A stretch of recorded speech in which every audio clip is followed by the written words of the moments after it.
स्वाभिमान बाळगा, आई वडिलांची सेवा करा, व्यसनापासून दूर राहा. ते व्यसनापासून दूर राहिली, त्यांचं जीवन चांगलं झालं. आईची सेवा केल्यानंतर आई कळते, बापाची सेवा केल्यानंतर बाप कळतो. जन्म आहे तोपर्यंत त्यांना कुणाची किंमत कळाली नाही गड्या, गेल्यावर किंमत कळून काही उपयोग राहिली नाही बघा. आता संभाजीनगरला घडलेली घटना आहे, बापासाठी सांगतो. संभाजीनगरला एक पाटील होता, 3 पोरं होते. त्याला लहानाची मोठं केली, बायको तर लहानपणीच वारली. तिघांना इंजिनियर केलं, इंजिनियर लग्न केलं तिघाचं, मोठे बंगले बांधून ठेवले तिघासाठी. तिघांना एक एक बंगला वाटून दिला. 15 एकर जमीन होती, 15 एकर मधली 5-5 एकर 3 पोरांना दिली. वाटण्याकरता सावकार आला होता गावातला, त्यानं सांगितलं जमिनीच्या वाटण्या झाल्या, घराच्या वाटण्या झाल्या, आता सांगा बापाला कोण सांभाळलं. काय म्हणला तो, बापाला कोण सांभाळलं. तेवढ्यामध्ये लहान पोरग ज्याला जीवापाड जपलेलं, शेंडीपळ म्हणून सगळे लाड पुरवले रे, ते पोरग म्हणलं त्याच्यात काय सावकार सांगण्यासारखं, 3 पोरं आहेत, आम्ही 4-4 महिन्याच्या बाऱ्या लावा, 4-4 महिन्याच्या बाऱ्या लावा. बापानं वाक्य ऐकलं, सावकार म्हणला पाटील मान्य का तुम्हाला. बापानं सांगितलं हे वाक्य ऐकायच्या अगोदर मी जर मेलो असतो, मला मरण आलं असतं तर चांगलं झालं असतं. ज्या पोराला तळ हाताच्या पोरासारखं जपलं, बायको गेली तरी त्याला आईचं प्रेम कधी कमी पडू दिलं नाही. खूप मोठी शिकून इंजिनियर बनवलं, आणि त्या पोरानं जर माझी वाटणी केली असेल तर मला राहायचं कशाला, एवढं म्हणला बाप. आणि प्राणत्याग केला. युट्यूबला, फेसबुकला, पेपरला बातम्या आली होती बघा, प्राणत्याग केला, बापानं जीव दिला.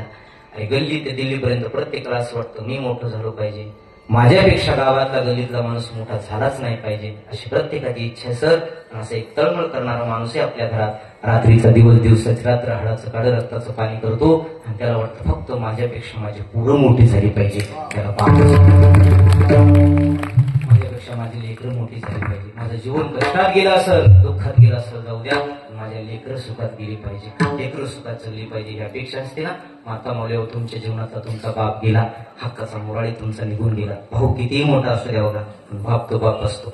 एखादी गोष्ट पोरांना मागितली तर बाप द्यायचा नाही, पण पोरीनं जर मागितली तर बापानं दिल्याशिवाय राहिला नाही. कारण त्या बापाला वाटतं हे परक्याचं जर नाही, आज ना उद्या माझ्या दारातून माझी लेक निघून जाणार, खूप मी सुखात ठेवावं माझ्या लेकीला, असं म्हणणारा फक्त बाप असतो.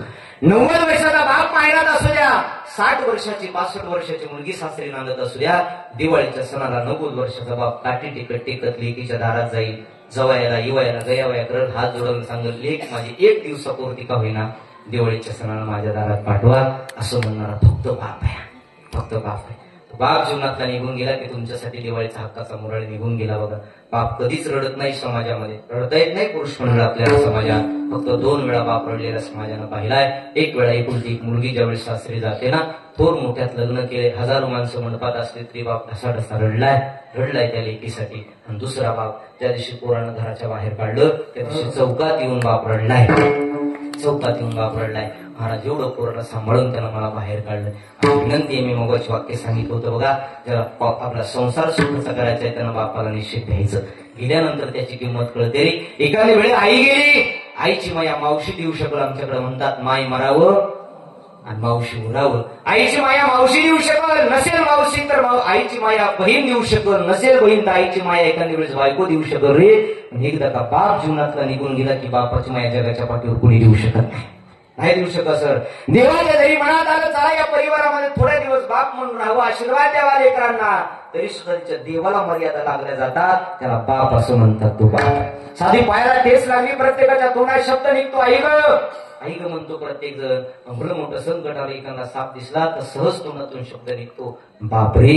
आज एवढं मोठं संकट पाहिलं, मोठ्या संकटांना तोंड देण्याची ताकद फक्त बापात आहे, आणि त्या बापाला आपण विसरून जातो. काय करतो तो बाप ऐका, बाप गेल्यावरती कळेल कुंकवाचे मोल, मुलांना कळून येईल काय होता बापाचा रोल, मुलांना कळून येईल काय होता बापाचा रोल.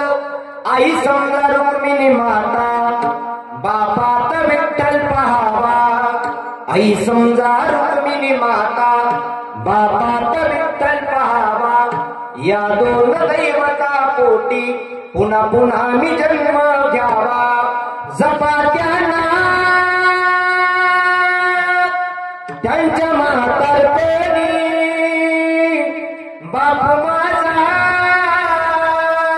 वेदनेचा आई मायेचा सागर, ही सत्य आहे कहाणी पण दुर्लक्षित बापाच्या या व्यथा कोणीतरी जाणार, दुर्लक्षित बापाच्या या व्यथा कोणीतरी जाणार. काय केले आपल्या आईने आपल्यासाठी, काय केले आपल्या बापानं आपल्यासाठी, सांगतो संसारात ऐका.